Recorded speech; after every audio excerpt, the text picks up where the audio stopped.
ನಾನು ಬಹಳಷ್ಟು ಜನರು ನೋಡಿನಿ ತಿಂಗಳಾನ್ಗಟ್ಲೆ ಜಿಮ್ಮಿಗೆ ಹೋಗ್ತಾ ಇರ್ತಾರೆ, ರೆಗ್ಯುಲರ್ ಆಗಿ ಎಕ್ಸರ್ಸೈಸ್ ಮಾಡ್ತಾರೆ, ಒಟ್ಟ ಜಿಮ್ ಮಿಸ್ ಮಾಡ್ತಾ ಇರಂಗಿಲ್ಲ, ಆದ್ರೂ ಅವ್ರಿಗೆ ಪ್ರಾಪರ್ ಆಗಿ ಮಸಲ್ ಬಿಲ್ಡ್ ಆಗ್ತಾ ಇರಂಗಿಲ್ಲ. ನೀವು ಈ ತರ ಏನಾದ್ರು ಎಕ್ಸ್ಪೀರಿಯನ್ಸ್ ಮಾಡ್ತಾ ಇದ್ರೆ ಈ ವಿಡಿಯೋನ ಅವಶ್ಯವಾಗಿ ನೋಡ್ರಿ. ಒಂದು ಇಂಪಾರ್ಟೆಂಟ್ ಕ್ರಿಟಿಕಲ್ ಮಿಸ್ಟೇಕ್ ಅವರು ಮಾಡ್ತಾ ಇರ್ತಾರೆ. ಸೊ ಈ ಮಿಸ್ಟೇಕ್ ಅನ್ನ ನೀವು ಅವಾಯ್ಡ್ ಮಾಡಿದ್ರೆ ಡೆಫಿನೆಟ್ ಆಗಿ ನಿಮ್ಗೆ ಒಳ್ಳೆ ಮಸಲ್ ಬಿಲ್ಡ್ ಮಾಡಬಹುದು. ಈಗ ಮೊದಲೇದಾಗಿ ಮಸಲ್ ಹೆಂಗ್ ಬಿಲ್ಡ್ ಆಗ್ತೈತಿ ಅಂತಂದ್ರೆ, ನಾವು ಏನ್ ಎಕ್ಸರ್ಸೈಸ್ ಮಾಡ್ತೇವಲ್ಲ ಇದನ್ನ ಸ್ಟ್ರೆಸ್ ಅಥವಾ ಸ್ಟಿಮ್ಯುಲಸ್ ಅಂತ ಹೇಳ್ಬೋದು. ಸೊ ಸ್ಟ್ರೆಸ್ ಅಂಡ್ ಸ್ಟಿಮ್ಯುಲಸ್ ಆದ್ಮೇಲೆ ಏನಾಗ್ತೈತಿ ಅಂತಂದ್ರೆ ನಮ್ಮ ಬಾಡಿ ಒಂದು ರಿಕವರಿ ಮೋಡ್ ಒಳಗೆ ಹೋಗ್ತೈತಿ. ಈ ರಿಕವರಿ ಮೋಡ್ ಒಳಗೆ ನಮ್ಮ ಬಾಡಿ ಆ ಒಂದು ಸ್ಟ್ರೆಸ್ ಇಂದ ರಿಕವರ್ ಆಗ್ತೈತಿ.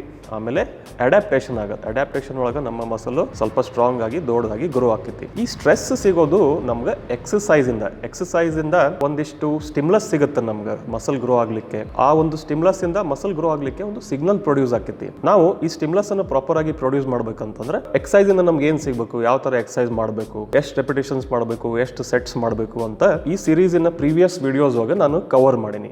ಸೊ ನಿಮ್ಗೆ ಅದನ್ನ ನೋಡಿಲ್ಲ ಆ ವಿಡಿಯೋಸ್ ಅಂತಂದ್ರೆ ಪ್ಲೀಸ್ ಅದನ್ನ ಹೋಗಿ ನೀವು ನೋಡ್ರಿ, ಆಮೇಲೆ ಈ ವಿಡಿಯೋನ ಕಂಟಿನ್ಯೂ ಮಾಡ್ರಿ. ಸೊ ನೀವು ಮಾಡ್ತಾ ಇರೋ exercise number of sets, number of repetitions proper ಆಗಿ ನಿಮ್ಗೆ ಸ್ಟಿಮ್ಯುಲಸ್ ಕೊಡ್ತಾ ಇತ್ತು ಅಂತಂದ್ರೆ ಅದು ಮಸಲ್ ಬಿಲ್ಡ್ ಮಾಡ್ಲಿಕ್ಕೆ ಒಂದು ಸಿಗ್ನಲ್ ಪ್ರೊಡ್ಯೂಸ್ ಮಾಡ್ತೈತಿ. ಸೊ ಈ ಸಿಗ್ನಲ್ ಇಂದ ಏನಾಗ್ತೈತಪ್ಪ ಅಂತ ಇಮಿಡಿಯೇಟ್ಲಿ ಆಫ್ಟರ್ ವರ್ಕ್ಔಟ್ ನಿಮ್ಮ ಬಾಡಿ ಒಂದು ರಿಕವರಿ ಮೋಡ್ ಒಳಗೆ ಹೋಗ್ತೈತಿ. ಈ ರಿಕವರಿ ಮೋಡ್ ಒಳಗೆ ನೀವು ಸುಮಾರು ನೀವು ಟೈಮ್ ಕೊಡಬೇಕು ಅದು ರಿಕವರ್ ಆಗ್ಲಿಕ್ಕೆ, ಪ್ರಾಪರ್ ಎನರ್ಜಿ ಕೊಡಬೇಕು ನಿಮ್ಮ ಬಾಡಿಗೆ ಥ್ರೂ ಫುಡ್, ಆಮೇಲೆ ನ್ಯೂಟ್ರಿಯೆಂಟ್ಸ್ ಕೊಡಬೇಕು, ಮುಖ್ಯವಾಗಿ ಪ್ರೋಟೀನ್ ಇಂಟೇಕ್ ಹೈ ಇಟ್ಕೋಬೇಕು. ಅವಾಗ ಏನ್ ಮಾಡ್ತೈತಪ್ಪ ನಮ್ಮ ಬಾಡಿ ಅಂತಂದ್ರೆ ಈ ಮಸಲ್ ಒಂದ್ ಸ್ವಲ್ಪ ಡ್ಯಾಮೇಜ್ ಆಗಿರ್ಬಹುದು, ಆ ಡ್ಯಾಮೇಜ್ ಅನ್ನ ರಿಪೇರ್ ಮಾಡ್ತೈತಿ. ಆಮೇಲೆ ಆ ಮಸಲ್ ಅನ್ನ ಸ್ವಲ್ಪ ದೊಡ್ಡದಾಗಿ ಸ್ಟ್ರಾಂಗ್ ಆಗಿ ರೀಬಿಲ್ಡ್ ಮಾಡ್ತೈತಿ. ಸೊ ನೆಕ್ಸ್ಟ್ ಟೈಮ್ ನೀವು ಹೋಗಿ ಅದ ಸೇಮ್ ಎಕ್ಸರ್ಸೈಸ್ ಮಾಡಿದಾಗ ಏನಾಗ್ತೈತಪ್ಪ ಅಂತಂದ್ರೆ ನಿಮ್ಮ ಮಸಲ್ ಸ್ವಲ್ಪ ಇಂಪ್ರೂವ್ ಆಗೈತಿ. ಸೊ ಅದ ಎಕ್ಸರ್ಸೈಸ್ ಸ್ವಲ್ಪ ಈಸಿ ಅನಿಸ್ತೈತಿ ನಿಮ್ಗೆ. ಅದಕ್ಕೆ ನೀವು ನೆಕ್ಸ್ಟ್ ಟೈಮ್ ಹೋಗಿ ಸೇಮ್ ಎಕ್ಸರ್ಸೈಸ್ ಮಾಡಿದಾಗ ಅದನ್ನ ನೀವು ರಿಪೀಟ್ ಮಾಡ್ತಾ ಹೋದಂಗೆ ಏನಾಗ್ತೈತಿ, ಅದು ಕಡಿಮೆ ಸ್ಟ್ರೆಸ್ ಆಗಕ್ಕೆ ಸ್ಟಾರ್ಟ್ ಆಗತ್ತೆ. ನಿಮ್ಗೆ ಏನು ಎಕ್ಸರ್ಸೈಸ್ ಮಾಡಿಲ್ಲ ಅಂತ ಅನ್ಸಕ್ ಸ್ಟಾರ್ಟ್ ಆಗ್ತೈತಿ.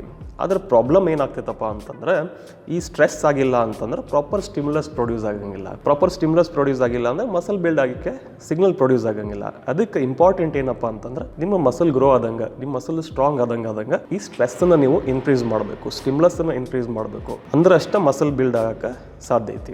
ಸೊ ಈ ಒಂದು ಸ್ಟ್ರೆಸ್ ಅನ್ನ ಸ್ಟಿಮ್ಯುಲಸ್ ಅನ್ನ ಇನ್ಕ್ರೀಸ್ ಮಾಡೋದಕ್ಕೆ ಪ್ರೋಗ್ರೆಸಿವ್ ಓವರ್ಲೋಡ್ ಅಂತ ಹೇಳ್ತಾರೆ. ಈ ಪ್ರೋಗ್ರೆಸಿವ್ ಓವರ್ಲೋಡ್ ನ ಎಕ್ಸ್ಪ್ಲೇನ್ ಮಾಡೋಕ್ಕಿಂತ ಮುಂಚೆ ನಂದೊಂದು ರಿಕ್ವೆಸ್ಟ್ ಐತಿ, ನೀವು ಈ ವಿಡಿಯೋಸ್ ಎಲ್ಲ ನೋಡಾಕತ್ತೀರಿ ಅಂತಂದ್ರೆ ಪ್ಲೀಸ್ ಲೈಕ್ ಮಾಡ್ರಿ. ಇದರಿಂದ ನನಗೆ ಖುಷಿ ಆಗ್ತೈತಿ, ಆಮೇಲೆ ಯೂಟ್ಯೂಬ್ ಒಳಗೆ ನಮ್ಮ ಚಾನಲ್ ಗ್ರೋ ಆಗ್ಲಿಕ್ಕೆ ಹೆಲ್ಪ್ ಆಗ್ತೈತಿ. ಸೊ ಈಗ ಪ್ರೋಗ್ರೆಸಿವ್ ಓವರ್ಲೋಡ್ ಅಂದ್ರೆ ಏನಪ್ಪಾ? ಸೊ ಎವ್ರಿ ಟೈಮು ನಾವು ಜಿಮ್ಮಿಗೆ ಹೋಗಿ ಎಕ್ಸರ್ಸೈಸ್ ಮಾಡಿದಾಗ ಆ ಸ್ಟ್ರೆಸ್ ಅಥವಾ ಸ್ಟಿಮ್ಯುಲಸ್ ಜಾಸ್ತಿ ಆಗಬೇಕು. ಸೊ ಇದನ್ನ ಬೇರೆ ಬೇರೆ ರೀತಿಯೊಳಗೆ ಮಾಡಬಹುದು. ಸೊ ಒಂದೇದ್ದು ಮೋಸ್ಟ್ ಇಂಪಾರ್ಟೆಂಟ್, ಎಸ್ಪೆಷಲಿ ನೀವು ಬಿಗ್ನರ್ ಆಗಿದ್ರೆ ನೀವು exercise form and technique improve ಮಾಡಕ್ಕೆ ಟ್ರೈ ಮಾಡಬೇಕು. ಆ ಒಂದು ಮೈಂಡ್ ಮಸಲ್ ಕನೆಕ್ಷನ್ ಇಂಪ್ರೂವ್ ಮಾಡಕ್ಕೆ ಟ್ರೈ ಮಾಡಬಹುದು. ಯಾಕಪ್ಪ ಅಂತಂತಂದ್ರೆ ನೀವು ಎಕ್ಸರ್ಸೈಸ್ ಹೊಸದಾಗಿ ಮಾಡಬೇಕಾದ್ರೆ ಅಷ್ಟೊಂದು ಪ್ರಾಪರ್ ಆಗಿ ಮಾಡಕ್ ನಿಮ್ಗೆ ಬರ್ತಿರಂಗಿಲ್ಲ. ಸೊ ಇದು ಹೆಂಗ್ ಮಾಡೋದು ಅಂತ ನೀವು ಕಲಿಬೇಕು, ಅದು ಇಂಪಾರ್ಟೆಂಟ್. ಆಮೇಲೆ every time with full focus ನೀವು proper form and technique practice ಮಾಡಬೇಕು. ಇದು ಒಂದ ಸರ್ತಿ ಎರಡ ಸರ್ತಿ ಮಾಡಿದ್ರೆ ಆಗಂಗಿಲ್ಲ. ಅದಕ್ಕೆ ನೀವು ಸತತವಾಗಿ ಆ ಒಂದು ಪ್ರಾಕ್ಟೀಸ್ ಮಾಡ್ದಂಗ, ಎಫರ್ಟ್ ಹಾಕ್ದಂಗ ಅದು ಇಂಪ್ರೂವ್ ಆಗ್ತಾ ಹೋಗುತ್ತೆ. ಸೊ ಈ ಫಾರ್ಮ್ ಅಂಡ್ ಟೆಕ್ನಿಕ್ ಇಂಪ್ರೂವ್ ಆದಾಗ ಏನಾಗ್ತದಪ್ಪ ಅಂತಂದ್ರೆ ನಾವು ಯಾವ ಮಸಲ್ ಟಾರ್ಗೆಟ್ ಮಾಡಕ್ ಟ್ರೈ ಮಾಡತ್ತೀವಿ ಆ ಮಸಲ್ಗೆ ಪ್ರಾಪರ್ ಆಗಿ ಸ್ಟಿಮ್ಯುಲಸ್ ಆಗುತ್ತೆ. ಏನೇನ್ ಎಫರ್ಟ್ ಹಾಕತ್ತೀರಿ ಆ ಒಂದು ಸೆಟ್ ಒಳಗ ಎಲ್ಲಾ ಎಫರ್ಟ್ ಆ ಒಂದು ಮಸಲ್ ಅನ್ನ ಸ್ಟಿಮ್ಯುಲೇಟ್ ಮಾಡಕ ಅದು ಹೆಲ್ಪ್ ಆಗ್ತೈತಿ. ಅದ same exercise, same weight, same repetitions ನೀವು ಪ್ರಾಪರ್ ಟೆಕ್ನಿಕ್ ಮಾಡಿಲ್ಲ ಅಂತಂದ್ರೆ ಆ ಪರ್ಟಿಕ್ಯುಲರ್ ಮಸಲ್ಗೆ ಪ್ರಾಪರ್ ಆಗಿ ಹಿಟ್ ಆಗಂಗಿಲ್ಲ. ಅದು ಬಿಟ್ಟು ಬೇರೆ ಮಸಲ್ಸ್ಗೆ, ಜಾಯಿಂಟ್ಸ್ಗೆ ಅಲ್ಲೇ ಎಫೆಕ್ಟ್ ಆಗ್ತಾ ಇರಬಹುದು. ಅದಕ್ಕೆ ಈ ಫಾರ್ಮ್ ಅಂಡ್ ಟೆಕ್ನಿಕ್ ಇಂಪ್ರೂವ್ ಮಾಡ್ಕೊಳ್ಳೋದು ನಿಮ್ಮ ಫಸ್ಟ್ ಪ್ರಯಾರಿಟಿ ಆಗಿರ್ತೈತಿ. ಈ ಫಾರ್ಮ್ ಅಂಡ್ ಟೆಕ್ನಿಕ್ ಇಂಪ್ರೂವ್ ಆದಂಗ ನಿಮ್ಗೆ ಡೆಫಿನೆಟ್ ಆಗಿ ನಿಮ್ಗೆ ಜಾಸ್ತಿ ರೆಪಿಟೇಷನ್ಸ್, ಜಾಸ್ತಿ ವೇಟ್ಸ್ ಮಾಡಕ್ಕಾಗೈತಿ. ಸೊ ಅದ್ರ ಜೊತೆಗೇನೆ ನೀವು ಏನ್ ಮಾಡ್ಬೇಕಪ್ಪ ಅಂತಂದ್ರೆ ನೆಕ್ಸ್ಟ್ ಸೇಮ್ ವೇಟ್ಸ್ ಹೋಗ ಜಾಸ್ತಿ ರೆಪಿಟೇಷನ್ಸ್ ಮಾಡಕ್ ಟ್ರೈ ಮಾಡ್ಬೇಕು. ಇದರಿಂದನೂ ಜಾಸ್ತಿ ಸ್ಟ್ರೆಸ್ ಪ್ರೊಡ್ಯೂಸ್ ಆಗುತ್ತೆ, ಜಾಸ್ತಿ ಸ್ಟಿಮ್ಯುಲಸ್ ಪ್ರೊಡ್ಯೂಸ್ ಆಗುತ್ತೆ, ನಿಮ್ಗೆ ಮಸಲ್ ಗ್ರೋ ಆಗಕ್ಕೆ ಹೆಲ್ಪ್ ಆಗ್ತೈತಿ. ಸೊ ಇಲ್ಲೇ ಸೇಮ್ ವೇಟ್ ಇಟ್ಕೊಂಡು ನೀವು ಜಾಸ್ತಿ ರೆಪಿಟೇಷನ್ಸ್ ಮಾಡಿದ್ರೆ ಅಗೇನ್ ಅದು one type of progressive overload ಅಂತ ಹೇಳ್ಬೋದು. ಅದ್ರ ನೆಕ್ಸ್ಟ್ ಏನಪ್ಪಾ ಅಂತಂದ್ರೆ ಸೇಮ್ ರೆಪಿಟೇಷನ್ಸ್ ಇಟ್ಕೊಂಡು ನೀವು ಜಾಸ್ತಿ ವೇಟ್ಸ್ ಯೂಸ್ ಮಾಡ್ಬೋದು. ಸೊ ಅವಾಗ ಏನಾಕೈತಿ, ಅವಾಗ್ಲೂ ಜಾಸ್ತಿ ಸ್ಟ್ರೆಸ್ ಪ್ರೊಡ್ಯೂಸ್ ಆಗುತ್ತೆ, ಜಾಸ್ತಿ ಮಸಲ್ ಸ್ಟಿಮ್ಯುಲೇಟ್ ಆಕೈತಿ. ಸೊ ನೀವು ಕಾಂಬಿನೇಷನ್ ಆಫ್ ಮೋರ್ ರೆಪಿಟೇಷನ್ಸ್ ಅಥವಾ ಹೆವಿಯರ್ ವೇಟ್ಸ್ ಎರಡೂ ಮಾಡಬಹುದು. ಈಗ last form of progressive overload ಅಂತಂತಂದ್ರೆ ಸೇಮ್ ಎಕ್ಸರ್ಸೈಸ್ ಒಳಗೆ ನಂಬರ್ ಆಫ್ ಸೆಟ್ಸ್ ಅನ್ನ ಜಾಸ್ತಿ ಮಾಡೋದು. ಇದು ನಿಮ್ಮ ಲಾಸ್ಟ್ ಆಪ್ಷನ್ ಆಗಿರ್ಬೇಕು. ಯಾಕಂತಂದ್ರೆ ಸೆಟ್ಸ್ ಜಾಸ್ತಿ ಮಾಡ್ದಂಗೆ ಇದು ಒಮ್ಮೆ ಜಾಸ್ತಿ ಸ್ಟಿಮ್ಯುಲಸ್ ಆಡ್ ಆಗುತ್ತೆ. ಯಾಕಂತಂದ್ರೆ ನೀವು ಲೆಟ್ಸ್ ಒಂದು ಪರ್ಟಿಕ್ಯುಲರ್ ಎಕ್ಸರ್ಸೈಸ್ ಒಳಗೆ 3 ಸೆಟ್ಸ್ ಮಾಡಕತ್ತೀರ ಅಂತಂತಂದ್ರೆ ನೀವು ಒಂದು ಸೆಟ್ ಇನ್ಕ್ರೀಸ್ ಮಾಡಿದ್ರೆ 33% ಜಾಸ್ತಿ ಸ್ಟ್ರೆಸ್ ಇನ್ಕ್ರೀಸ್ ಮಾಡ್ದಂಗೆ ಆಯ್ತು. ಅಥವಾ ಇವನ್ ನೀವು ಟೋಟಲ್ 10 ಸೆಟ್ಸ್ ಮಾಡತ್ತೀರಿ ಒಂದು ಪರ್ಟಿಕ್ಯುಲರ್ ಮಸಲ್ಗೆ, ನೀವು ಒಂದು ಸೆಟ್ ಇನ್ಕ್ರೀಸ್ ಮಾಡಿದ್ರು 10% ನೀವು ಲೋಡ್ ಅಥವಾ ಸ್ಟ್ರೆಸ್ ಜಾಸ್ತಿ ಮಾಡ್ದಂಗೆ ಆಕೈತಿ. ಸೊ ಅದಕ್ಕೆ ನೀವು ಎವ್ರಿ ವೀಕ್ ನೀವು ಸೆಟ್ಸ್ ಇನ್ಕ್ರೀಸ್ ಮಾಡ್ಕೊಂಡು ಹೋಗಕ್ಕಾಗಂಗಿಲ್ಲ. ಮುಂಚೆ ನಾನು ಏನು ಪ್ರೋಗ್ರೆಸ್ ಮಾಡ್ಬೋದು ಅಂತ ಹೇಳಿದ್ನಲ್ಲ, ಒಂದು ನಿಮ್ದು ಫಾರ್ಮ್ ಅಂಡ್ ಟೆಕ್ನಿಕ್, ಆಮೇಲೆ more repetitions, more heavier weights ಅಂತ ಹೇಳಿದ್ನಲ್ಲ, ಇದನ್ನ ನೀವು ಫಸ್ಟ್ ಪ್ರಯಾರಿಟೈಸ್ ಮಾಡಬೇಕು. ಆಮೇಲೆ ಇದು ವರ್ಕ್ ಆಗ್ತಾ ಇಲ್ಲ, ಪ್ರೋಗ್ರೆಸ್ ಆಗ್ತಾ ಇಲ್ಲ ಅಂದಾಗ ನೀವು ನಂಬರ್ ಆಫ್ ಸೆಟ್ಸ್ ಜಾಸ್ತಿ ಮಾಡ್ಬೋದು.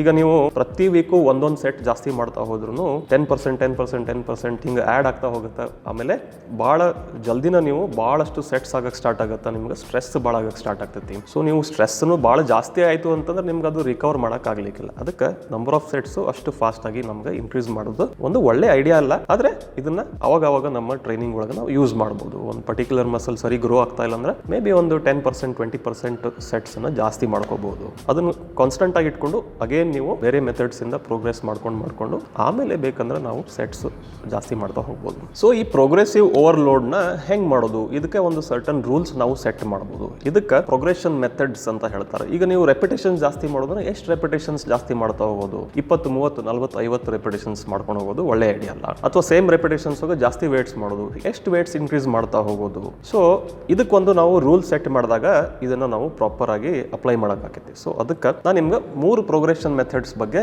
ಈ ವಿಡಿಯೋ ಒಳಗೆ ಕವರ್ ಮಾಡ್ತೀನಿ. ಸೊ ಮೊದಲೇದಾಗಿ ಲೀನಿಯರ್ ಪ್ರೋಗ್ರೆಷನ್ ಅಂತ ಹೇಳ್ತಾರೆ. ಸೊ ಇದು ಮೋಸ್ಟ್ ಸ್ಟ್ರೇಟ್ ಫಾರ್ವರ್ಡ್ ಆಗಿರುವಂಥದ್ದು, ಮೋಸ್ಟ್ ಸಿಂಪಲ್ ಆಗಿರುವಂಥದ್ದು. ಲೀನಿಯರ್ ಪ್ರೋಗ್ರೆಷನ್ ಒಳಗೆ ನಿಮ್ದು number of sets, number of repetitions fix ಇಟ್ಕೋಬೇಕು. ಎವ್ರಿ ವೀಕು ಆ ಒಂದು ಪರ್ಟಿಕ್ಯುಲರ್ ಎಕ್ಸರ್ಸೈಸ್ ನೀವು ರಿಪೀಟ್ ಮಾಡಿದಾಗ ವೇಟ್ಸ್ ಸ್ವಲ್ಪ ಜಾಸ್ತಿ ಮಾಡಬೇಕು. ಫಾರ್ ಎಕ್ಸಾಂಪಲ್ ನೀವು 3 ಸೆಟ್ಸ್ ಆಫ್ 10 ರೆಪಿಟೇಷನ್ಸ್ ಮಾಡಾಕತ್ತೀರಿ ಅಂತಂದ್ರೆ ಅದನ್ನ ಫಿಕ್ಸ್ ಇಟ್ಕೊಂಡ್ಬಿಡೋದು. ನೀವು 1ನೇ ವೀಕ್ ಒಳಗೆ ಲೆಟ್ಸ್ ಸೇ 20 kg ಯೂಸ್ ಮಾಡಿರಿ ಅಂತಂತಂದ್ರೆ ನೆಕ್ಸ್ಟ್ ವೀಕ್ ಒಳಗೆ ಮೇ ಬಿ 22.5 ಮಾಡ್ಬೋದು, ಮೇ ಬಿ 25 ಮಾಡ್ಬೋದು.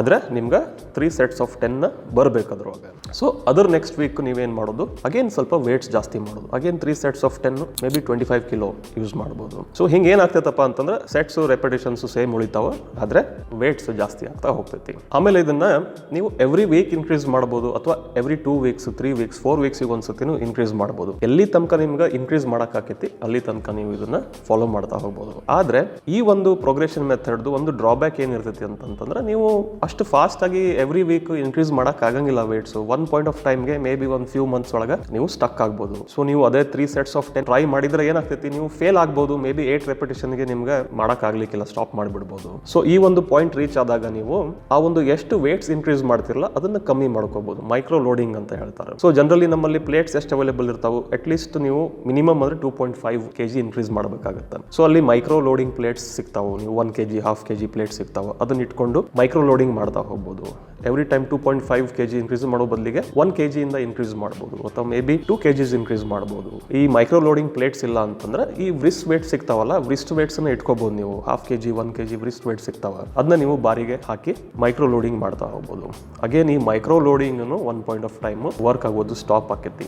ಸೊ ಅವಾಗ ಏನಾಕೈತಪ್ಪ, ನೀವು ಪದೇ ಭಾಳ ಎಲ್ಲ sets almost close to failure ಹೋಗಕ್ಕೆ ಸ್ಟಾರ್ಟ್ ಆಗ್ತೈತಿ. ಭಾಳ ಎಫರ್ಟ್ ಆಗಕ್ಕೆ ಶುರು ಆಕೈತಿ, form and technique break down ಆಗಕ್ಕೆ ಶುರು ಆಕೈತಿ. ಸೊ ಇದರಿಂದಾಗಿ ಇಂಜುರಿ ರಿಸ್ಕ್ ಜಾಸ್ತಿ ಆಗಕ್ಕೆ ಸ್ಟಾರ್ಟ್ ಆಕೈತಿ. ಅದಕ್ಕೆ ಈ ಒಂದು ಲೀನಿಯರ್ ಪ್ರೋಗ್ರೆಷನ್ ಮೆಥಡ್ ಎಕ್ದಮ್ ಬಿಗಿನಿಂಗ್ ಸ್ಟೇಜ್ ಅಷ್ಟೇ ಯೂಸ್ ಆಗ್ತೈತಿ. ಭಾಳ ಲಾಂಗ್ ಟರ್ಮ್ ತನಕ ನಾವು ಇದನ್ನ ಯೂಸ್ ಮಾಡಕ್ ಬರಂಗಿಲ್ಲ. ಅದಕ್ಕೆ ನಾನು ಈ ಒಂದು ಲೀನಿಯರ್ ಪ್ರೋಗ್ರೆಷನ್ ಮೆಥಡ್ ಅನ್ನ ಯಾರಿಗೂ ಸ್ಪೆಸಿಫೈ ಮಾಡಂಗಿಲ್ಲ, ಎಸ್ಪೆಷಲಿ ಬಿಗ್ನರ್ಸ್ಗೆ ಮಾಡಂಗಿಲ್ಲ. ಯಾಕಂದ್ರೆ ಬಿಗ್ನರ್ಸ್ ಇದ್ದಾಗ ಫಾರ್ಮ್ ಅಂಡ್ ಟೆಕ್ನಿಕ್ ಅನ್ನ ಪ್ರಾಪರ್ ಆಗಿ ಕಲಿಯೋದು ಇಂಪಾರ್ಟೆಂಟ್ ಇರ್ತೈತಿ. ಈ ಒಂದು ಪ್ರೋಗ್ರೆಷನ್ ಮೆಥಡ್ ಏನಾಗ್ತೈತಪ್ಪ ಅಂತಂದ್ರೆ ಅವರು ಹಾರ್ಡ್ ಆಗಿ ಪುಷ್ ಮಾಡಬೇಕಾಗತ್ತೆ, form and technique break down ಆಗಕ್ಕೆ ಸ್ಟಾರ್ಟ್ ಆಗ್ತೈತಿ. ಸೊ ಅವರು ಒಳ್ಳೆ ಫಾರ್ಮ್ ಅಂಡ್ ಟೆಕ್ನಿಕ್ ಕಲಿಯಂಗಿಲ್ಲ. ಸೊ ಇದು ಪ್ರಾಬ್ಲಮ್ ಆಗ್ತೈತಿ. ಈಗ ನಾನು ಒಕೇಜನಲಿ ಈ ಒಂದು ಮೆಥಡ್ ಅನ್ನ ಯೂಸ್ ಮಾಡ್ತೀನಿ. ಯಾವಾಗಪ್ಪ ಅಂತಂದ್ರೆ ಈಗ ನಮ್ದೊಂದು ಟ್ರೈನಿಂಗ್ ಪ್ರೋಗ್ರಾಮ್ ಚೇಂಜ್ ಆಯ್ತು. ಈ ಪ್ರೋಗ್ರಾಮ್ ಒಳಗೆ ನಾನು ಬಹಳ ದಿನದಿಂದ ಮಾಡದೇ ಇರುವಂತ ಒಂದು ಎಕ್ಸರ್ಸೈಸ್ ಮಾಡಕ್ ಸ್ಟಾರ್ಟ್ ಮಾಡ್ತೀನಲ್ಲ, ಇನಿಷಿಯಲಿ ನಂಗೆ ಐಡಿಯಾ ಇರಂಗಿಲ್ಲ ಎಷ್ಟು ವೇಟ್ಸ್, ಎಷ್ಟು ರೆಪಿಟೇಷನ್ಸ್ ಆಗ್ತೈತಿ ಅಂತ ಹೇಳಿ. ನಾನು ಏನ್ ಮಾಡ್ತೀನಿ, ಒಂದು ಈಸಿ ವೇಟ್ಸ್ ತಗೊಂತೀನಿ. ಮೇ ಬಿ 3 ಸೆಟ್ಸ್ ಆಫ್ 10 ಅಥವಾ 3 ಸೆಟ್ಸ್ ಆಫ್ 6 ಅದು ಪ್ರೋಗ್ರಾಮ್ ಹೋಗಿ ಏನಿರ್ತೈತೆ ಅದು ಮಾಡ್ತೀನಿ. ಅದು ಈಸಿ ಇರ್ತೈತಿ. ನೆಕ್ಸ್ಟ್ ವೀಕ್ ಏನ್ ಮಾಡ್ತೀನಿ ಅಂತಂದ್ರೆ ನಾನು ಸೇಮ್ ರೆಪಿಟೇಷನ್ಸ್ ಸೇಮ್ ಇಟ್ಕೊಂತೀನಿ, ವೇಟ್ ಸ್ವಲ್ಪ ಜಾಸ್ತಿ ಮಾಡ್ತೀನಿ. ಸೊ ಹಂಗ ಒಂದು 2-3 ವಾರದಾಗ ನನಗೆ ಗೊತ್ತಾಗಕ್ಕೆ ಸ್ಟಾರ್ಟ್ ಆಗುತ್ತೆ ನಾನು ಆಕ್ಚುಲಿ ಆ ಒಂದು ಎಕ್ಸರ್ಸೈಸ್ ಹೋಗ ಎಷ್ಟು ಸ್ಟ್ರೆಂತ್ ಐತಿ ಅಂತ ಹೇಳಿ. ಸೊ ಅದು ಒಂದ್ಸತಿ ಹಾರ್ಡ್ ಆಗಕ್ಕೆ ಸ್ಟಾರ್ಟ್ ಆದ್ಮೇಲೆ ನಾನು ಲೀನಿಯರ್ ಪ್ರೋಗ್ರೆಷನ್ ಯೂಸ್ ಮಾಡೋದು ಬಿಟ್ಬಿಡ್ತೀನಿ. ಸೊ ಯಾವ ಪ್ರೋಗ್ರೆಷನ್ ಮೆಥಡ್ ಯೂಸ್ ಮಾಡಬಹುದು, ಅದ್ರ ನೆಕ್ಸ್ಟ್ ಏನ್ ಯೂಸ್ ಮಾಡಬಹುದು ಅಂತಂದ್ರೆ 2ನೇ ಪ್ರೋಗ್ರೆಷನ್ ಮೆಥಡ್ ಡಬಲ್ ಪ್ರೋಗ್ರೆಷನ್ ಅಂತ ಹೇಳ್ತಾರೆ. ಈ ಡಬಲ್ ಪ್ರೋಗ್ರೆಷನ್ ನನ್ನ ಫೇವರೇಟ್ ಪ್ರೋಗ್ರೆಷನ್ ಮೆಥಡ್. ನನ್ನ ಕಸ್ಟಮರ್ಸ್ಗೆ ನಾನು ಮ್ಯಾಕ್ಸಿಮಮ್ ಇದನ್ನ ಯೂಸ್ ಮಾಡೋದು. ಆಮೇಲೆ ನನ್ನ ಪ್ರೋಗ್ರಾಮಿಂಗ್ ಒಳಗೂ ನಾನು ಜನರಲಿ ಇದನ್ನ ಜಾಸ್ತಿ ಯೂಸ್ ಮಾಡೋದು. ಸೊ ಏನಪ್ಪ ಈ ಡಬಲ್ ಪ್ರೋಗ್ರೆಷನ್ ಅಂತಂದ್ರೆ, ಇದ್ರೊಳಗೆ ನೀವು ಫಿಕ್ಸ್ಡ್ ರೆಪಿಟೇಷನ್ ಇಟ್ಕೊಳ್ಳೋ ಬದಲಿಗೆ ಒಂದು ರೆಪಿಟೇಷನ್ ರೇಂಜ್ ಇಟ್ಕೋಬೇಕು. ಫಾರ್ ಎಕ್ಸಾಂಪಲ್ 8 to 12 ರೆಪಿಟೇಷನ್ಸ್ ಅಂತ ಒಂದು ರೇಂಜ್ ಫಿಕ್ಸ್ ಮಾಡ್ಕೋಬೇಕು. ಆಮೇಲೆ ವೇಟ್ಸ್ ಹೆಂಗ್ ಚೂಸ್ ಮಾಡ್ಬೇಕಂತಂದ್ರೆ ನೀವು ಅಟ್ ಲೀಸ್ಟ್ ಈ lower end of the repetition range ಅಂದ್ರೆ 8 ರೆಪಿಟೇಷನ್ಸ್ ನಿಮ್ಗೆ ಮಾಡಕ್ಕಾಗುವಂತ ಒಂದು ವೇಟ್ಸ್ ಚೂಸ್ ಮಾಡಬೇಕು. ದ ವೇಟ್ ಅನ್ನ ನೀವು 12 ರೆಪಿಟೇಷನ್ಸ್ ಬರೋ ತನಕನೂ ನೀವು ಸೇಮ್ ವೇಟ್ಸ್ ಅನ್ನ ಕಂಟಿನ್ಯೂ ಮಾಡ್ತಾ ಹೋಗೋದು. ಒಂದ್ ಸರ್ತಿ 12 ರೆಪಿಟೇಷನ್ಸ್ ಮಾಡಕ್ಕಾಯ್ತು ಆ ವೇಟ್ ಇಂದ, ಅವಾಗ ಏನ್ ಮಾಡೋದು, ಇಮಿಡಿಯೇಟ್ಲಿ ನೀವು ನೆಕ್ಸ್ಟ್ ಸೆಟ್ ಒಳಗೆ ಸ್ವಲ್ಪ ವೇಟ್ಸ್ ಜಾಸ್ತಿ ಮಾಡ್ಕೋಬಹುದು. ಜಾಸ್ತಿ ಹೆಂಗ್ ಮಾಡ್ಕೋಬೇಕಂತಂದ್ರೆ ಅಗೇನ್ ನಿಮ್ಗೆ ಆ ಒಂದು ಹೊಸ ಹೆವಿಯರ್ ವೇಟ್ಸ್ ಹೋಗ ಅಟ್ ಲೀಸ್ಟ್ 8 ರೆಪಿಟೇಷನ್ಸ್ ಮಾಡಕ್ ಆಗ್ಬೇಕು.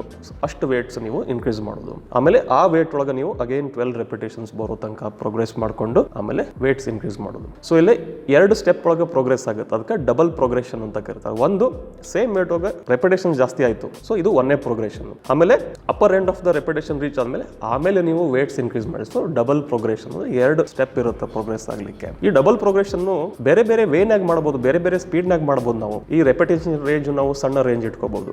ಲೆಟ್ಸ್ ಸೇ ಒಂದು 8 to 10 ರೆಪಿಟೇಷನ್ಸ್ ಅಂತ ಇಟ್ಕೋಬಹುದು, ಅಥವಾ ಸ್ವಲ್ಪ ಇನ್ನೂ ವೈಡರ್ ರೇಂಜ್ ಇಟ್ಕೋಬಹುದು. ಮೇ ಬಿ 10 to 15 ರೆಪಿಟೇಷನ್ಸ್ ಅಂತ ಇಟ್ಕೋಬಹುದು. ಸಮ್ ಟೈಮ್ಸ್ ಸಮ್ ಐಸೋಲೇಷನ್ ಎಕ್ಸರ್ಸೈಸಸ್ಗೆ ನಾವು 10 to 20 ರೇಂಜ್ ಅಂತ ಇಟ್ಕೋಬಹುದು. ಆಮೇಲೆ ಇದ್ರೊಳಗೆ ಏನ್ ವೇರಿಯೇಷನ್ ಮಾಡ್ಕೋಬಹುದು ಅಂತಂದ್ರೆ ನೀವು ಎವ್ರಿ ಟೈಮ್ ಆ ಒಂದು ಅಪ್ಪರ್ ರೇಂಜ್ ರೀಚ್ ಆದಾಗ ವೇಟ್ಸ್ ಇನ್ಕ್ರೀಸ್ ಮಾಡ್ಬೇಕಂತಿರಂಗಿಲ್ಲ. ಮೇ ಬಿ ಕಂಟಿನ್ಯೂಸ್ಲಿ 2 ಸೆಟ್ ಒಳಗೆ ನಿಮ್ಗೆ upper range of repetition hit ಮಾಡಕ್ಕಾಯ್ತು, 2 ಸೆಟ್ ಒಳಗೆ ನಿಮ್ಗೆ 12 ರೆಪಿಟೇಷನ್ಸ್ ಆಯ್ತು ಅಂತಂದ್ರೆ 3rd ಸೆಟ್ ಒಳಗೆ ನೀವು ವೇಟ್ಸ್ ಇನ್ಕ್ರೀಸ್ ಮಾಡಬಹುದು. ಅಥವಾ ಆ ಒಂದು ಎಕ್ಸರ್ಸೈಸ್ ಒಳಗೆ ನೀವು ಎಷ್ಟು ಸೆಟ್ ಮಾಡತ್ತೀರಿ, 3 ಸೆಟ್ಸ್ ಮಾಡತ್ತೀರೋ 4 ಸೆಟ್ಸ್ ಮಾಡಿ, ಎಲ್ಲಾ ಸೆಟ್ಸ್ ಹೋಗು ಅಪ್ಪರ್ ರೇಂಜ್ ರೀಚ್ ಮಾಡಕ್ಕಾಯ್ತು ನಿಮ್ಗಂತ ಆಮೇಲೆ ನೀವು ನೆಕ್ಸ್ಟ್ ವೀಕ್ ವೇಟ್ ಇನ್ಕ್ರೀಸ್ ಮಾಡಬಹುದು. ಅಥವಾ ಅಪ್ಪರ್ ರೆಪಿಟೇಷನ್ ರೇಂಜ್ ಒಳಗೆ ನೀವು 2 ವಾರ ಇಟ್ಕೋಬಹುದು ಸೇಮ್ ವೇಟ್ ಅನ್ನ, ಆಮೇಲೆ ನೆಕ್ಸ್ಟ್ ವೀಕ್ ನೀವು ವೇಟ್ ಇನ್ಕ್ರೀಸ್ ಮಾಡಬಹುದು. ಸೊ ಒಂದು ರೇಂಜ್ ಅನ್ನ ಕಮ್ಮಿ ಮತ್ತೆ ಜಾಸ್ತಿ ಮಾಡ್ಕೋಬಹುದು. ಅಥವಾ ನೀವು ಯಾವಾಗ ವೇಟ್ ಇನ್ಕ್ರೀಸ್ ಮಾಡ್ತೀರಿ ಅದನ್ನ ಚೇಂಜ್ ಮಾಡ್ಕೋಬಹುದು. ಆಮೇಲೆ ಎವ್ರಿ ಟೈಮ್ ಎಷ್ಟು ವೇಟ್ ಇನ್ಕ್ರೀಸ್ ಮಾಡ್ತೀರಿ, ಸ್ಮಾಲ್ ವೇಟ್ಸ್ ಇನ್ಕ್ರೀಸ್ ಮಾಡ್ತಿರೋ, ಮೇ ಬಿ ಮೈಕ್ರೋ ಲೋಡಿಂಗ್ ಮಾಡ್ತಿರೋ, ಅಥವಾ 2.5 kg ಮಾಡ್ತಿರೋ, ಅಥವಾ ಒಂದೊಂದು ಬಾಡಿ ಪಾರ್ಟ್ಸ್ ಗೆ ನಾವು ಜಾಸ್ತಿ ವೇಟ್ಸ್ ಇನ್ಕ್ರೀಸ್ ಮಾಡಬಹುದು. Lower body for example 5 kg ಒಮ್ಮೆ ಇನ್ಕ್ರೀಸ್ ಮಾಡಬಹುದು ನಾವು. ಸೊ ಇದ್ರೊಳಗ ಹಲವಾರು ಇನ್ಫೈನೈಟ್ ವೇರಿಯೇಷನ್ಸ್ ನಾವು ಮಾಡ್ಕೊಂಡು ಹೋಗ್ಬೋದು ಇದ್ರೊಳಗ. ಸೊ ಅದಕ್ಕೆ ಈ ಒಂದು ವಿಷಯಕ್ಕಾಗಿ ಇದು ನನ್ನ ಫೇವರೇಟ್ ಪ್ರೋಗ್ರೆಷನ್ ಮೆಥಡ್. ಆಮೇಲೆ ಇದು ಎಲ್ಲರಿಗೂ ಫ್ರಮ್ ಬಿಗಿನರ್ಸ್ ಇಂದ ಹಿಡ್ಕೊಂಡು ಇಂಟರ್ಮೀಡಿಯೇಟ್ ಲೆವೆಲ್ ಎಲ್ಲರಿಗೂ ಇದು ಒಂದು ಸೂಟೇಬಲ್ ಆಗಿರುವಂತ ಪ್ರೋಗ್ರೆಷನ್ ಮೆಥಡ್. ಈಗ ನೀವು ಬಿಗಿನರ್ ಅಥವಾ ಅರ್ಲಿ ಇಂಟರ್ಮೀಡಿಯೇಟ್ ಸ್ಟೇಜ್ ನಾಗಿದ್ದಾಗ ಏನಾಕೈತಿ, ನಿಮ್ದು ಸ್ಟ್ರೆಂತ್ ಫಾಸ್ಟ್ ಆಗಿ ಪ್ರೋಗ್ರೆಸ್ ಆಗ್ತಾ ಇರುತ್ತೆ. ಸೊ ನೀವು ಈ ಲೀನಿಯರ್ ಪ್ರೋಗ್ರೆಷನ್ ಮೆಥಡ್ ಅಥವಾ ಡಬಲ್ ಪ್ರೋಗ್ರೆಷನ್ ಮೆಥಡ್ ಯೂಸ್ ಮಾಡ್ತಾ ಹೋಗ್ಬೋದು. ಯಾಕಂದ್ರೆ ನಿಮ್ದು week by week strength increase ಆಗ್ತಾ ಇರ್ತೈತಿ, ವೀಕ್ ಬೈ ವೀಕ್ ನೀವು ಜಾಸ್ತಿ ಮಾಡಕ್ ಆಗ್ತೈತಿ. ಅಥವಾ ಮೇ ಬಿ 2 ವಾರಕ್ಕೆ ಒಂದ್ಸತಿ ನೀವು ಇನ್ಕ್ರೀಸ್ ಮಾಡಬಹುದು. ಆಮೇಲೆ ಮೇ ಬಿ ಸ್ವಲ್ಪ ದಿನ ಆದ್ಮೇಲೆ ಎವ್ರಿ 3 ವೀಕ್ಸ್ಗೆ ಒಂದ್ಸತಿ 4 ವೀಕ್ಸ್ಗೆ ಒಂದ್ಸತಿ ನಿಮ್ದು ವೇಟ್ಸ್ ಅಥವಾ ರೆಪಿಟೇಷನ್ಸ್ ಇನ್ಕ್ರೀಸ್ ಆಗಕ್ಕೆ ಸ್ಟಾರ್ಟ್ ಆಕೈತಿ. ಆಮೇಲೆ ಒಂದ್ ಸ್ವಲ್ಪ ನಿಮ್ದು ಟ್ರೈನಿಂಗ್ ಏಜ್ ಜಾಸ್ತಿ ಆದಂಗ ಈ 2 ಮೆಥಡ್ಸ್ ಅಷ್ಟು ಪ್ರಾಪರ್ ಆಗಿ ವರ್ಕ್ ಆಗಂಗಿಲ್ಲ. ಜನರಲಿ ನಾವು ಏನ್ ಹೇಳ್ತೀವಿ ಅಂತಂದ್ರೆ ಲಾಸ್ಟ್ ವೀಕ್ ನಾವು ಎಷ್ಟು ಮಾಡಿದ್ವಿ ಅದಕ್ಕಿಂತ ಈ ವೀಕ್ ಜಾಸ್ತಿ ಮಾಡ್ಬೇಕು ಅಥವಾ ಸೇಮ್ ಆದ್ರೂ ಮಾಡ್ಬೇಕಂತ ಇರುತ್ತೆ. ಆದ್ರೆ ಮೇ ಬಿ ಅದು ಕಡಿಮೆ ಆಗ್ಬೋದು, ಲಾಸ್ಟ್ ವೀಕ್ ಇಂತ ನಿಮ್ಗೆ ಕಡಿಮೆ ಬರ್ಬೋದು ನಿಮ್ ಪರ್ಫಾರ್ಮೆನ್ಸ್. ಅಲ್ಲೇ ಈ 3ನೇ ಪ್ರೋಗ್ರೆಷನ್ ಮೆಥಡ್ ಯೂಸ್ ಆಗ್ತೈತಿ. ಸೊ ಇದಕ್ಕೆ ಆಟೋ ರೆಗ್ಯುಲೇಷನ್ ಮೆಥಡ್ ಅಂತ ಹೇಳ್ತಾರೆ. ಆಟೋ ರೆಗ್ಯುಲೇಷನ್ ಮೆಥಡ್ ಹೋಗಿ ಏನಪ್ಪಾ ಅಂತಂದ್ರೆ ನೀವು ಅವತ್ತಿನ ನಿಮ್ಮ ಫಿಸಿಕಲ್ ಕಂಡೀಷನ್ ಹೆಂಗೈತಿ, ನೀವು ಪ್ರಾಪರ್ ಆಗಿ ನಿದ್ದೆ ಮಾಡಿರಿಲ್ಲೋ, ಪ್ರಾಪರ್ ಆಗಿ ಊಟ ಮಾಡಿರೋ ಇಲ್ಲೋ, ಅಥವಾ ನಿಮ್ ಬಾಡಿ ಒಳಗೆ ಏನೋ ಹೆಚ್ಚು ಕಮ್ಮಿ ಆಗೈತಿ, ಏನೋ ಇನ್ಫೆಕ್ಷನ್ ಇರ್ಬೋದು, ಅಥವಾ ನಿಮ್ದು ಡೈಜೆಸ್ಟಿವ್ ಇಶ್ಯೂ ಇರ್ಬೋದು, ನಿಮ್ದು ಮೆಂಟಲ್ ಸ್ಟ್ರೆಸ್ ಇರ್ಬೋದು, ಬೇರೆ ಬೇರೆ ಲೈಫ್ ಇವೆಂಟ್ಸ್ ಇಂದ ನಿಮ್ಗೆ ಪರ್ಫಾರ್ಮೆನ್ಸ್ ಪ್ರಾಪರ್ ಆಗಿ ಕೊಡಕ್ ಆಗ್ತಿರ್ಲಿಕ್ಕಿಲ್ಲ. ಸೊ ಇವೆಲ್ಲ ಫ್ಯಾಕ್ಟರ್ಸ್ ಅನ್ನ ನಾವು ಪ್ರತಿಯೊಂದನ್ನು ಕನ್ಸಿಡರ್ ಮಾಡಕ್ ಆಗಂಗಿಲ್ಲ. ಸೊ ಈ ಫ್ಯಾಕ್ಟರ್ಸ್ ಇಂದ ನಮ್ಮ ಆಕ್ಚುಯಲ್ ಪರ್ಫಾರ್ಮೆನ್ಸ್ ಎಫೆಕ್ಟ್ ಆಗ್ತಾ ಇರ್ತೈತಿ. ಅದಕ್ಕೆ ಈ ಒಂದು ಆಟೋ ರೆಗ್ಯುಲೇಷನ್ ಮೆಥಡ್ ಅನ್ನ ನಾವು ಯೂಸ್ ಮಾಡಬಹುದು. ಇದು ಜನರಲಿ ಇಂಟರ್ಮೀಡಿಯೇಟ್ಸ್ ಇಂದ ಹಿಡ್ಕೊಂಡು ಅಡ್ವಾನ್ಸ್ ಲೆವೆಲ್ ಅವರು ಯೂಸ್ ಮಾಡುವಂತ ಒಂದು ಪ್ರೋಗ್ರೆಷನ್ ಮೆಥಡ್. ಇಲ್ಲಿ ಏನ್ ಮಾಡ್ತಾರಂತಂದ್ರೆ RPE ಸ್ಕೇಲ್ ಅಂತ ಇರುತ್ತೆ, ಅದನ್ನ ಯೂಸ್ ಮಾಡ್ತಾರ. ಅಥವಾ ರೆಪಿಟೇಷನ್ಸ್ ಇನ್ ರಿಸರ್ವ್ ಮೆಥಡ್ ಅನ್ನ ಯೂಸ್ ಮಾಡ್ತಾರ. ಮೊದಲನೇದಾಗಿ RPE ಸ್ಕೇಲ್ ಅಂತಂದ್ರೆ ರೇಟ್ ಆಫ್ ಪರ್ಸೀವ್ಡ್ ಎಕ್ಸರ್ಷನ್ ಅಂತ ಹೇಳ್ತಾರೆ. ಅಂದ್ರೆ ನೀವು ಒಂದು ಸೆಟ್ ಕಂಪ್ಲೀಟ್ ಮಾಡಿದಾಗ ಎಷ್ಟು ಎಫರ್ಟ್ ಹಾಕ್ತೀರಿ, ಅದು ನಿಮ್ಗೆ ಹೆಂಗ್ ಫೀಲ್ ಆಗೈತಿ ಅದ್ರ ಬೇಸಿಸ್ ಮೇಲೆ ಇರುತ್ತೆ. ಸೊ ಇದು ಒಂದು ಸ್ಕೇಲ್ ಇರುತ್ತೆ, 1 to 10 ಸ್ಕೇಲ್ ಇರುತ್ತೆ. ಈಗ 1 ಅಂತಂದ್ರೆ RPE 1 ಅಂತಂದ್ರೆ ಈಸಿ ಇತ್ತು ಸೆಟ್ ಅಂತ ಅರ್ಥ. ನಿಮ್ಗೆ ಏನು ಅದು ಮಾಡಿನೂ ಇಲ್ಲ ಅಂತ ಅನಿಸ್ತೈತಿ. ಆ ತರ ಒಂದು normal day to day activity ಮಾಡ್ದಂಗ ಅದು. ಅದೇ RPE 10 ಅಂತಂದ್ರೆ ನೀವು ಮ್ಯಾಕ್ಸಿಮಮ್ ಎಫರ್ಟ್ ಹಾಕಿರಿ. ಇದ್ರ ಮುಂದೆ ನಂಗೆ ಜಾಸ್ತಿ ವೇಟ್ಸು ಮಾಡಕ್ಕಾಗಂಗಿಲ್ಲ ಅಥವಾ ಜಾಸ್ತಿ ರೆಪಿಟೇಷನ್ಸು ಮಾಡಕ್ಕಾಗಲ್ಲ. ನಿಮ್ದು ಎಷ್ಟೈತಷ್ಟು ಮ್ಯಾಕ್ಸಿಮಮ್ ಕೆಪಾಸಿಟಿಲೇ ನೀವು ಒಂದು ಸೆಟ್ ಕಂಪ್ಲೀಟ್ ಮಾಡಿದ್ರಿ ಅಂದ್ರೆ ಆಲ್ಮೋಸ್ಟ್ ಫೇಲಿಯರ್ ರೀಚ್ ಆದ್ರಿ ಅಂತಂದ್ರೆ ಇದು RPE 10 ಅಂತ ಹೇಳ್ತಾರೆ. RPE 9 ಅಂದ್ರೆ ಏನು, ಇದನ್ನು ಎಕ್ದಮ್ ಎಫರ್ಟ್ಫುಲ್ ಇರ್ತೈತಿ. ಆದ್ರೆ ಮೇ ಬಿ ಡೆಫಿನೆಟ್ ಆಗಿ ನಿಮ್ಗೆ ಇನ್ನೂ ಒಂದು ರೆಪಿಟೇಷನ್ ಮಾಡಕ್ ಆಗ್ತಿತ್ತು, ಆಕ್ಚುಲಿ ನೀವು ಹಾರ್ಡ್ ಆಗಿ ಪುಷ್ ಮಾಡಿದ್ರೆ, ಅದು RPE 9. RPE 8 ಅಂತಂದ್ರೆ ಅಗೇನ್ ಇದು ಸಿಕ್ಕಾಪಟ್ಟೆ ಹಾರ್ಡ್ ಇರ್ತೈತಿ, ಬಟ್ ನೀವು ಆಕ್ಚುಲಿ ಫುಲ್ ಹಾರ್ಡ್ ಆಗಿ ಪುಷ್ ಮಾಡಿದ್ರೆ ಇನ್ನ 2 ರೆಪಿಟೇಷನ್ ಪಕ್ಕಾ ಬರ್ತೈತಿ ಅಂತಂದ್ರೆ RPE 8. ಅದೇ ತರ RPE 7, RPE 6, RPE 5 ಈ ತರ RPE ಸ್ಕೇಲ್. ಆಮೇಲೆ ಇನ್ನ ಒಂದೇನಪ್ಪಾ ಅಂದ್ರೆ RIR ಅಂತ ಹೇಳ್ತಾ ಅಂದ್ರೆ repetitions in reserve. Repetition in reserve ಹೆಂಗ್ ಎಕ್ಸ್ಪ್ಲೈನ್ ಮಾಡೋದು ಅಂತಂದ್ರೆ, ಫಾರ್ ಎಕ್ಸಾಂಪಲ್ ನೀವು ಒಂದು ಪರ್ಟಿಕ್ಯುಲರ್ ವೇಟ್ ತಗೊಂಡು ಲೆಟ್ಸ್ ಸೇ ನೀವು ಬೆಂಚ್ ಪ್ರೆಸ್ ಮಾಡತ್ತೀರಿ 50 kg ತಗೊಂಡು ನೀವು ಫುಲ್ ನಿಮ್ಗೆ ಎಷ್ಟಾಗ್ತದೆ ಅಷ್ಟು ಪುಷ್ ಮಾಡಿದ್ರೆ 15 ರೆಪಿಟೇಷನ್ ಬರ್ತೈತಪ್ಪ, ಅದಕ್ಕಿಂತ ಒಂದು ರೆಪಿಟೇಷನ್ ಜಾಸ್ತಿ ಮಾಡಕ್ ಬರಂಗಿಲ್ಲ ನಿಮ್ಗೆ. ಸೊ ಅದು RIR 0 ಅಂತ ಅರ್ಥ. ಅಂದ್ರೆ ಇನ್ನೊಂದು ರೆಪಿಟೇಷನ್ ನಮ್ಗೆ ಮಾಡಕ್ ಬರಂಗಿಲ್ಲ. ಅದ ನೀವು ಆ ಸೆಟ್ ಅನ್ನು 14ಕ್ಕೆ ಸ್ಟಾಪ್ ಮಾಡಿದ್ರೆ RIR 1 ಆಯ್ತು, 13ಕ್ಕೆ ಸ್ಟಾಪ್ ಮಾಡಿದ್ರೆ RIR 2 ಆಯ್ತು, 12ಕ್ಕೆ ಸ್ಟಾಪ್ ಮಾಡಿದ್ರೆ RIR 3 ಆಯ್ತು. ಸೊ ಇದು ರೆಪಿಟೇಷನ್ಸ್ ಇನ್ ರಿಸರ್ವ್ ಅಂತ ಹೇಳ್ತಾರೆ. ಸೊ ಈ ಎರಡು ಸ್ಕೇಲ್ ಅನ್ನ ಯೂಸ್ ಮಾಡ್ಬೇಕಂದ್ರೆ ಆಕ್ಚುಲ್ ನಿಮ್ದು ಫೇಲಿಯರ್ ಹೆಂಗ್ ಫೀಲ್ ಆಗ್ತೈತೆ ಅಂತ ನೀವು ಎಕ್ಸ್ಪೀರಿಯನ್ಸ್ ಮಾಡಿರ್ಬೇಕು. ಯಾವುದೋ ಒಂದು ಪರ್ಟಿಕ್ಯುಲರ್ ಎಕ್ಸರ್ಸೈಸ್ ಒಳಗೆ ನಾನು ಫುಲ್ ಪುಷ್ ಮಾಡಿದಾಗ ನಂದು ಲಾಸ್ಟ್ ರೆಪಿಟೇಷನ್ ಹೆಂಗ್ ಫೀಲ್ ಆಗೈತೆ ಅಂತ ನಿಮ್ಗೆ ಒಂದು ಗೊತ್ತಿರಬೇಕು. ಸೊ ಇದನ್ನ ಯೂಸ್ ಮಾಡೋಕ್ಕಿಂತ ಮುಂಚೆ ನೀವು ಅಟ್ ಲೀಸ್ಟ್ ಆ ಒಂದು ಎಕ್ಸರ್ಸೈಸ್ ಒಂದ್ ಸರ್ತಿ ಫೇಲ್ ಆಗಿದ್ರೆ ನಿಮ್ಗೊಂದು ಐಡಿಯಾ ಇರ್ತೈತಿ. ಸೊ ಈ ಆಟೋ ರೆಗ್ಯುಲೇಷನ್ ಮೆಥಡ್ ಏನಾಗ್ತೈತೆ ಅಂದ್ರೆ ಒಂದು ಪರ್ಟಿಕ್ಯುಲರ್ ಎಕ್ಸರ್ಸೈಸ್ ಒಳಗೆ ನಿಮ್ಗೆ ಒಂದು ಫಿಕ್ಸ್ಡ್ ರೆಪಿಟೇಷನ್ ಇರುತ್ತೆ ಅಥವಾ ಒಂದು ಫಿಕ್ಸ್ಡ್ ರೆಪಿಟೇಷನ್ ರೇಂಜ್ ಇರುತ್ತೆ. Maybe 3 sets of 5 repetitions at RPE 8 ಅಂತ ಕೊಟ್ಟಿರ್ತಾರೆ.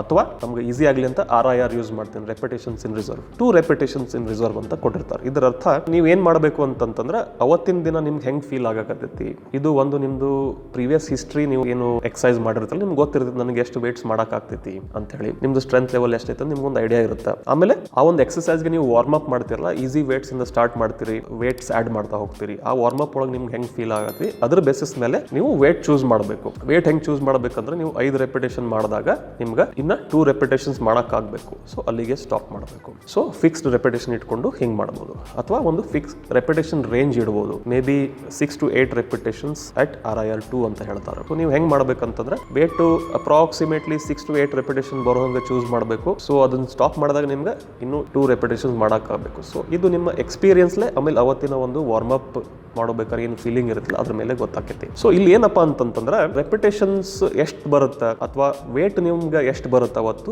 ಫಿಕ್ಸ್ ಇರಂಗಿಲ್ಲ, ಆದ್ರೆ ಎಫರ್ಟ್ ಎಷ್ಟು ಹಾಕಾಕತ್ತೀರಿ ಅದು ಫಿಕ್ಸ್ ಇರುತ್ತೆ. ನೀವು ಒಂದು ಒಳ್ಳೆ ಕಂಡೀಷನ್ ಆಗದಿರಿ, ಫಿಸಿಕಲಿ ನೀವು ಫಿಟ್ ಅದಿರಿ, ಅವತ್ತು ನಿದ್ದೆ ಚಲೋ ಆಗೈತಿ, ನಿಮ್ದು ಊಟ ತಿಂಡಿ ಚಲೋ ಆಗೈತಿ, ಏನು ಪ್ರಾಬ್ಲಮ್ಸ್ ಇಲ್ಲ, ಮೆಂಟಲ್ ಸ್ಟ್ರೆಸ್ ಇಲ್ಲ ಅಂತಂದ್ರೆ ನೀವು ಅವತ್ತು ಮ್ಯಾಕ್ಸಿಮಮ್ ನಿಮ್ದು ಪರ್ಫಾರ್ಮೆನ್ಸ್ ಕೊಡಕ್ ಆಗ್ತೈತಿ. ಸೊ ನೀವು ಜಾಸ್ತಿ ವೇಟ್ಸ್ ಮಾಡ್ಬೋದು ಅಥವಾ ಜಾಸ್ತಿ ರೆಪಿಟೇಷನ್ಸ್ ಮಾಡಕ್ ಆಗ್ಬೋದು. ಸೊ ಅದೇ ನಿಮ್ದು ನಿದ್ದೆ ಸರಿಯಾಗಿಲ್ಲ, ಮೇ ಬಿ ನಿಮ್ಗೆ ಊಟ ತಿಂಡಿ ಸರಿಯಾಗಿಲ್ಲ, ಏನೋ ಒಂದು ಮೆಂಟಲ್ ಸ್ಟ್ರೆಸ್ ಐತಿ, ನಿಮ್ದು ಆಫೀಸ್ ಇರ್ಬೋದು, ಕಾಲೇಜ್ ಇರ್ಬೋದು, ಪರ್ಸನಲ್ ಲೈಫ್ ಇರ್ಬೋದು, ಏನೋ ಇರ್ಬೋದು, ಅಥವಾ ಬಾಡಿ ಒಳಗೆ ಏನೋ ಇನ್ಫೆಕ್ಷನ್ ಇರ್ಬೋದು, ನಿಮ್ಗೆ ಗೊತ್ತಿರಂಗಿಲ್ಲ, ಒಂದ್ಸತಿ ಇನ್ಫೆಕ್ಷನ್ ಬಾಡಿ ಫೈಟ್ ಮಾಡ್ತಾ ಇರ್ತೈತಿ, ಅದ್ರದ್ದು ಎಫೆಕ್ಟ್ಸ್ ನಮ್ಗೆ ಕಾಣ್ತಾ ಇರಂಗಿಲ್ಲ, ಅದು ಇರ್ಬೋದು. ಸೊ ಇವೆಲ್ಲ ಫ್ಯಾಕ್ಟರ್ಸ್ ಇದ್ದಾಗ ಏನಾಗ್ತೈತಿ ಅಂತಂದ್ರೆ ನಿಮ್ ಪರ್ಫಾರ್ಮೆನ್ಸ್ ಚಲೋ ಇರಂಗಿಲ್ಲ. ಆದ್ರೆ ಈ ಒಂದು ನಿಮ್ದು ಅವತ್ತು ಫಿಸಿಕಲ್ ಕಂಡೀಷನ್ ಚಲೋ ಇಲ್ಲ ಅಂತಂದ್ರೆ ಸ್ಟಿಲ್ ನೀವು ಸೇಮ್ ಎಫರ್ಟ್ ಹಾಕ್ದಂಗೆ ಆಗುತ್ತೆ. RIR 2 ಅಂತಂದ್ರೆ RIR 2ನೇ ಅದು ಅವತ್ತಿನ ನಿಮ್ಮ ಕಂಡೀಷನ್. ಸೊ ಇಲ್ಲಿ ಏನಾಗ್ತೈತಪ್ಪ ಅಂತಂದ್ರೆ ನೀವು ಎವ್ರಿ ಟೈಮ್ ರಿಗಾರ್ಡ್ಲೆಸ್ ಆಫ್ ನಿಮ್ದು ಅವತ್ತಿನ ಕಂಡೀಷನ್, ಅವತ್ತು ನಿಮ್ಮ ಫಿಸಿಕಲ್ ಕಂಡೀಷನ್, ಸೇಮ್ ಎಫರ್ಟ್ ಅನ್ನ ನೀವು ಪ್ರೊಡ್ಯೂಸ್ ಮಾಡಬಹುದು. ಸೊ ಅದಕ್ಕೆ ಆಟೋ ರೆಗ್ಯುಲೇಷನ್ ಅಂತ ಹೇಳ್ತಾರೆ. ಅಂದ್ರೆ ನಿಮ್ಮ ಕಂಡೀಷನ್ ತಕ್ಕಂಗೆ ನೀವು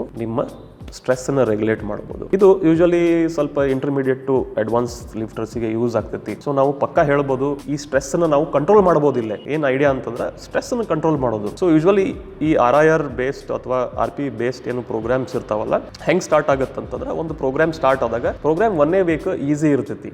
ಸೊ ಇಲ್ಲಿ ಏನ್ ಸ್ಪೆಸಿಫೈ ಮಾಡಿರ್ತಾರೆ ಅಂತಂದ್ರೆ 4 RIR ಅಂತ ಸ್ಪೆಸಿಫೈ ಮಾಡಿರ್ತಾರೆ. ಸೊ ಈಸಿ ಸ್ಟಾರ್ಟ್ ಆಗುತ್ತೆ. ಸೊ ನಿಮ್ಗೆ ವೇಟ್ಸ್ ಕಡಿಮೆ ಇರುತ್ತೆ, ಆಮೇಲೆ 4 ರೆಪಿಟೇಷನ್ಸ್ ಇದ್ದಾಗ ನೀವು ಸ್ಟಾಪ್ ಮಾಡ್ತೀರಿ. ಸೊ ನೆಕ್ಸ್ಟ್ ವೀಕ್ ಒಳಗೆ ಏನಾಗುತ್ತೆ RIR 3 ಅಂತ ಕೊಡಬಹುದು. ಅಂದ್ರೆ ನೀವು ಅದೇ ಸೇಮ್ ವೇಟ್ ಯೂಸ್ ಮಾಡಬಹುದು, ಸ್ವಲ್ಪ ಜಾಸ್ತಿ ವೇಟ್ಸ್ ಯೂಸ್ ಮಾಡಬಹುದು. ಆದ್ರೆ ನೀವು ಸೆಟ್ ಸ್ಟಾಪ್ ಮಾಡಿದಾಗ ಸ್ವಲ್ಪ ಜಾಸ್ತಿ ಎಫರ್ಟ್ ಹಾಕಬೇಕಾಗುತ್ತೆ. RIR 3 ಅಂದ್ರೆ RIR 4 ಕಿಂತ ಸ್ವಲ್ಪ ಎಕ್ಸ್ಟ್ರಾ ಎಫರ್ಟ್ ಇರುತ್ತೆ. ಸೊ ಮೇ ಬಿ RIR 3 ಒಂದು 2 ವಾರ ಮೇಂಟೈನ್ ಮಾಡಿ ಅದ್ರ ನೆಕ್ಸ್ಟ್ ವೀಕ್ ನಿಮ್ಗೆ RIR 2 ಬರಬಹುದು. ಸೊ ಅಲ್ಲಿ ಇನ್ನೂ ಸ್ವಲ್ಪ ಎಕ್ಸ್ಟ್ರಾ ಎಫರ್ಟ್ ಹಾಕಬೇಕಾಗುತ್ತೆ. ನೀವು RIR 2 ಒಂದು 2 ವಾರ ಮೇಂಟೈನ್ ಮಾಡಿ ಆಮೇಲೆ RIR 1 ಬರಬಹುದು. ಸೊ ಇನ್ನೂ ಜಾಸ್ತಿ ಎಫರ್ಟ್ ಇರುತ್ತೆ, ಜಾಸ್ತಿ ಸ್ಟ್ರೆಸ್ಫುಲ್ ಇರುತ್ತೆ ಒಂದು ಸೆಟ್. RIR 1 ಆದ್ಮೇಲೆ ಇಮಿಡಿಯೇಟ್ಲಿ ನೆಕ್ಸ್ಟ್ ವೀಕ್ RIR 0 ಇರಬಹುದು. ಸೊ ಆಲ್ಮೋಸ್ಟ್ ಲೈಕ್ ಫೇಲಿಯರ್ ಇರುತ್ತೆ. ಇದು ಮ್ಯಾಕ್ಸಿಮಮ್ ಸ್ಟ್ರೆಸ್ಫುಲ್ ಇರುವಂತ ಒಂದು ವೀಕ್ ಇರುತ್ತೆ. ಇದು usually last week of the program ಒಳಗೆ ಇರುತ್ತೆ. ಸೊ ಮೇ ಬಿ ಈ ತರ ಒಂದು 4 ವೀಕ್ಸ್ ಇಂದ 8 ವೀಕ್ಸ್ ಪ್ರೋಗ್ರಾಮ್ ನೀವು ಸೆಟಪ್ ಮಾಡ್ಕೋಬಹುದು. ಸೊ ಈ ತರ ಒಂದು ಸೈಕಲ್ ಕಂಪ್ಲೀಟ್ ಆದ್ಮೇಲೆ ನೀವು next cycle again easy start ಮಾಡಬಹುದು. 4 RIR ಇಂದ ಶುರು ಮಾಡಬಹುದು. ಸೊ ಇದ್ರೊಳಗೆ ಇನ್ನೂ ಡಿಫಿಕಲ್ಟ್ ಅಥವಾ ಇನ್ನೂ ಕಾಂಪ್ಲಿಕೇಟೆಡ್ ಆಗಬೇಕು ಅಂತಂದ್ರೆ ನಂಬರ್ ಆಫ್ ಸೆಟ್ಸ್ ಕಡಿಮೆ ಇರುತ್ತೆ starting of the program. So ಈ 8 ವೀಕ್ಸ್ ಒಳಗೆ ನಿಮ್ದು ರೆಪಿಟೇಷನ್ಸ್ ಇನ್ ರಿಸರ್ವ್ ಅಥವಾ RIR ಕಮ್ಮಿ ಆಗ್ತಾ ಹೋಗುತ್ತೆ, ನಂಬರ್ ಆಫ್ ಸೆಟ್ಸ್ ಜಾಸ್ತಿ ಆಗ್ತಾ ಹೋಗ್ತೈತೆ. ಸೊ ಇದು ಒಂದು ಸ್ವಲ್ಪ ಅಡ್ವಾನ್ಸ್ ಲಿಫ್ಟರ್ಸ್ಗೆ ಆ ಒಂದು ಐಡಿಯಾ ಇರುತ್ತೆ ಪ್ರಾಪರ್ ಆಗಿ ಹೆಂಗೆ ಇದನ್ನೆಲ್ಲ ಚೂಸ್ ಮಾಡಬೇಕು ಅಂತ ಹೇಳಿ.